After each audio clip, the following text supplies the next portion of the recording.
Hello everyone, আজকে আবারও একটা what I it in a day share করছি। এটা ছিল ডে 8, তবে দিনটা একটু অন্যরকম ছিল। এই যে দুই বন্ধুকে দেখছো, এদের সামনেই বিয়ে।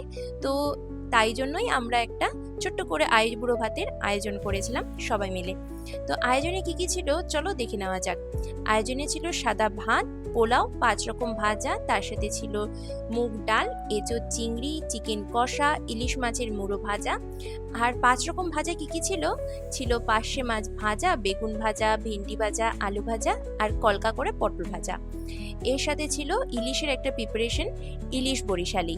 এর ডিটেলস রেসিপি আমার ইউটিউব চ্যানেলে অলরেডি আপলোড করা আছে, তোমরা চাইলে চেক আউট করতে পারো। আর সাথে ছিল মাটন কষা আর স্যালাড। অবশ্যই ছিল 1 প্লেট ভর্তি মিষ্টি। সবাই মিলে আমরা খুব মজা করে দিনটা কাটিয়েছিলাম। জমজমাটি আয়োজন ছিল আর জমজমাটি খাওয়া দাওয়া। That's it for today.